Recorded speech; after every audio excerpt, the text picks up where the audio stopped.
장마가 시작됐습니다. 지난해 비 피해를 입은 주민들은 막바지 대비로 구슬땀을 흘렸습니다. 정부가 청주공항 운영권 재매각을 백지 상태에서 검토하겠다고 밝혔습니다. 이도저도 아닌 상태에서 청주공항의 발전은 발목이 잡혀 있습니다. 50대 여성이 개에 물려 숨졌습니다. 자신이 기르던 개였습니다.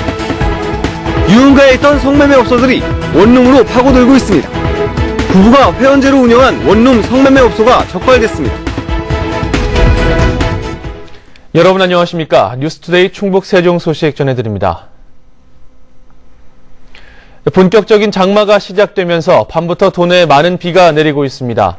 지금까지 강수량은 증평 50.5mm를 최고로 청원 47mm, 청주 44mm 등 5에서 51mm 분포를 기록하고 있습니다.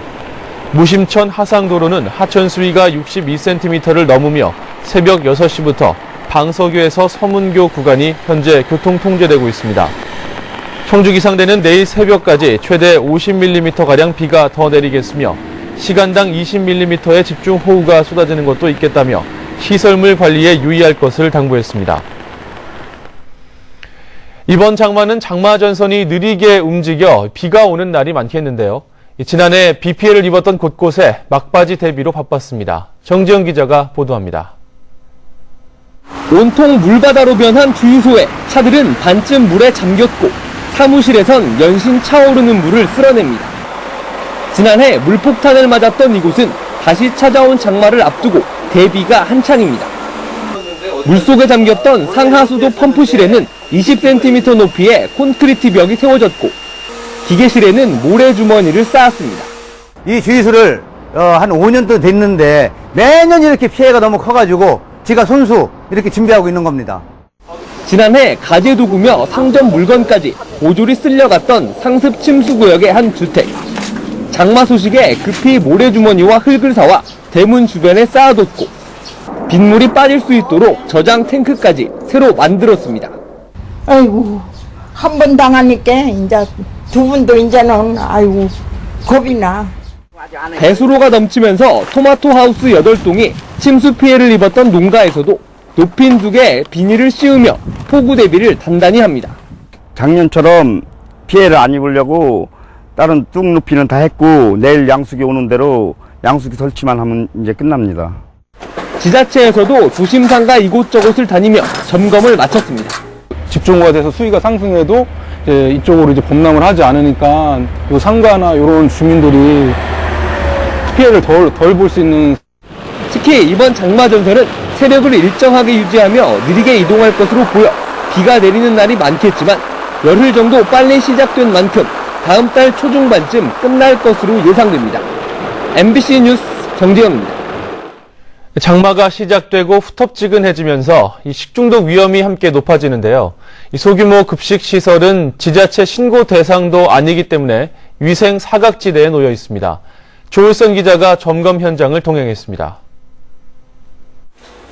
청주 시내 한 지역 아동센터. 냉장고를 열어보니 유통기한이 한참 지난 식품들이 줄줄이 나옵니다.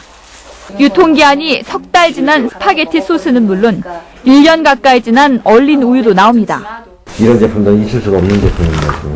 저희가 이거 사서 지는 건 애기가 한번 갈아서 먹었거든요. 나중에 지는 거는 안 먹어야 되는 거지. 또 다른 지역 아동센터에서는 손소독기가 고장나 먼지만 쌓여 있고 한 노인 무료 급식 시설에서는 냉장 보관해야 할 닭고기 제품을 냉동실에 얼려놓았습니다. 조리기구가 오염됐는지 측정해보니 칼과 도마, 행주 모두 기준치를 넘지는 않았지만 세균 수치가 나와 좀 더 세심한 주의가 요구됐습니다. 면역력이 떨어지는 어린이와 노인에게 발생하기 쉬운 식중독. 특히 50인 미만의 소규모 급식시설은 지자체에 신고 의무가 없다 보니 상대적으로 위생관리가 소홀할 수 있습니다. 이런 업소는 저희들한테 지도점검을 받지를 않고 있습니다. 그래서 이번 기회에 저희들이 식중독 예방 차원에서 지도점검을 실시하게 된 겁니다. 청주시는 오는 28일까지 지역 아동센터와 노인 무료 급식시설을 점검하고 적발된 곳에는 행정처분을 내릴 계획입니다. MBC 뉴스 조을선입니다. 공무원 뇌물수수 사건으로 홍역을 앓고 있는 청주시에 대해 충청북도가 어제부터 12일 동안 종합감사에 나섰습니다. 충청북도는 이번 정기감사에서 지난 2년 동안의 시정 전반을 훑어보고 논란이 되고 있는 연초제조창 매입 과정에 대해 행정 절차에 문제가 없었는지 점검할 계획입니다. 하지만 비화동 대형 유통시설 인허가 과정은 지난해 정부 감사가 이뤄졌기 때문에 감사 대상에서 제외했다고 밝혔습니다.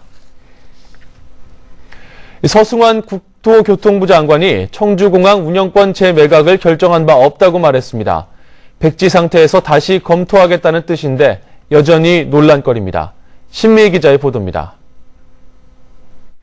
새 정부 출범 직전인 지난 2월 21일 정부는 공항공사 선진화 추진위원회를 열어 청주공항 운영권 재매각 추진을 의결했습니다. 지난달에는 매각 전략 수립을 위한 연구 용역도 확정했습니다. 그러나 서승환 국토교통부 장관은 국회에서 청주공항 운영권 재매각을 결정한 바 없다며 선을 그었습니다. 청주공항을 재민영하기로 한 결정은 신정부에서 공식적으로 승계된 것이 아니다.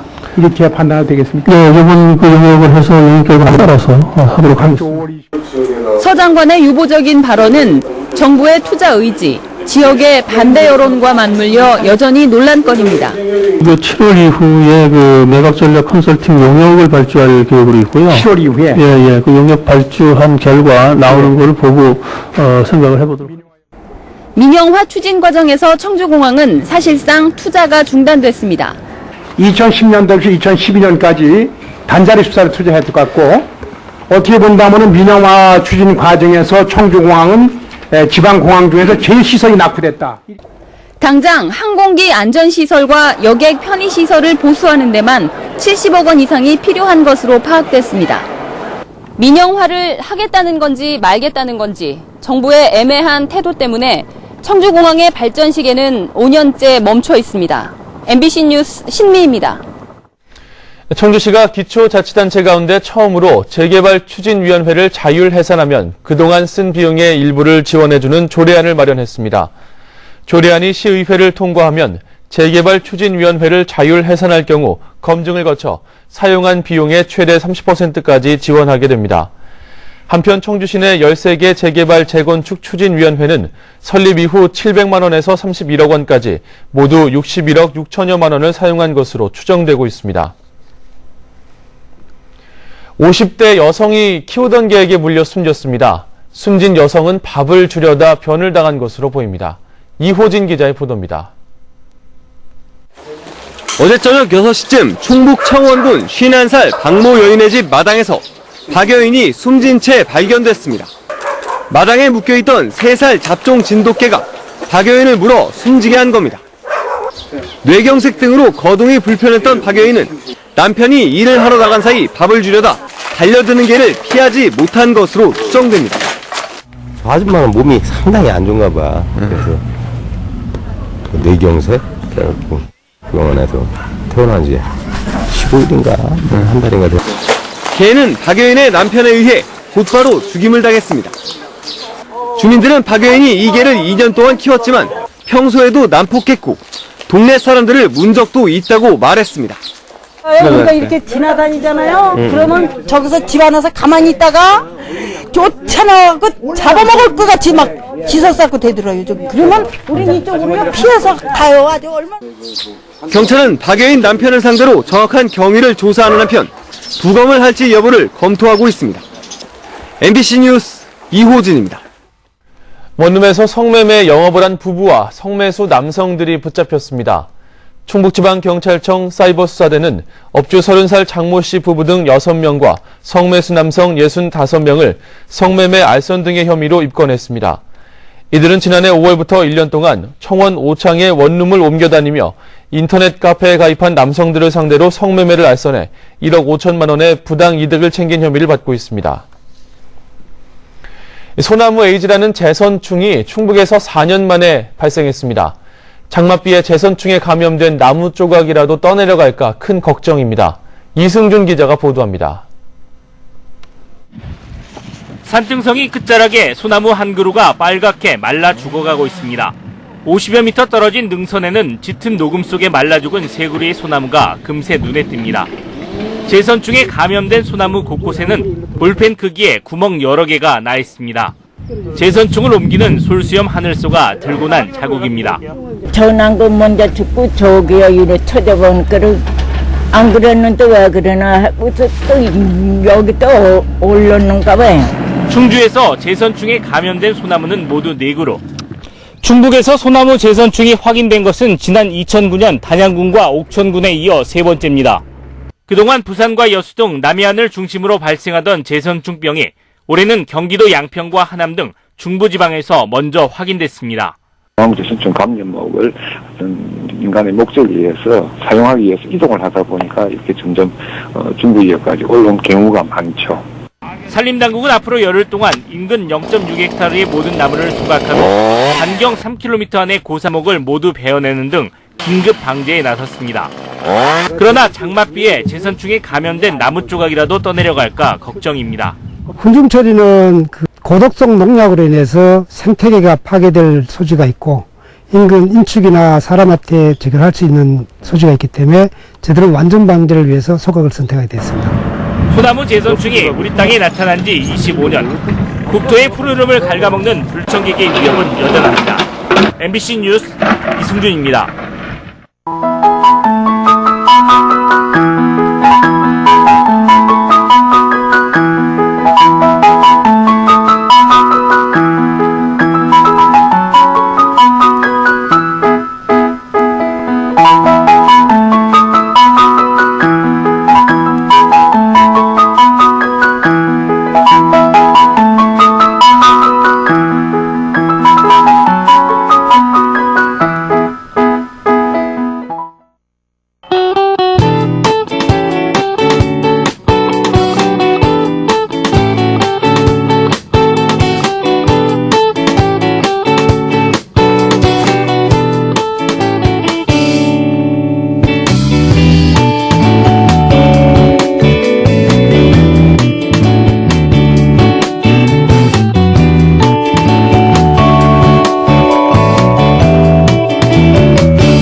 청주 홍덕경찰서는 고물상에 침입해 구리전선 수백 킬로그램을 훔친 22살 이모 씨 등 일당 3명을 특수절도 혐의로 불구속 입건했습니다.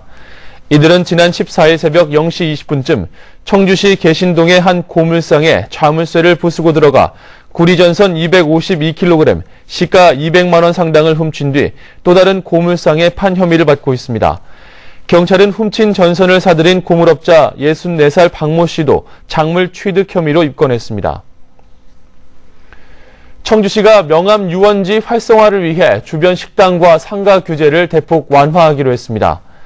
청주시는 현재 2개의 구역이던 식당과 상가 구역을 4개로 늘리고 식당 규모와 운영 기준을 대폭 완화해 최대 60여 개 식당과 상가가 들어설 수 있도록 도시계획을 변경하고 있다고 밝혔습니다. 청주시는 이 밖에 오는 2016년까지 240억 원을 들여 약수공원과 다목적 문화공간도 조성할 계획입니다. 금융자산이 10억 원 이상인 부자가 충북도 내에는 2,100명이 있는 것으로 조사됐습니다. KB금융지주 경영연구소가 발표한 2013 한국 부자 보고서를 보면 금융자산이 10억 원 이상인 사람은 전체 도민의 0.1%를 차지했습니다. 뉴스를 마칩니다. 고맙습니다.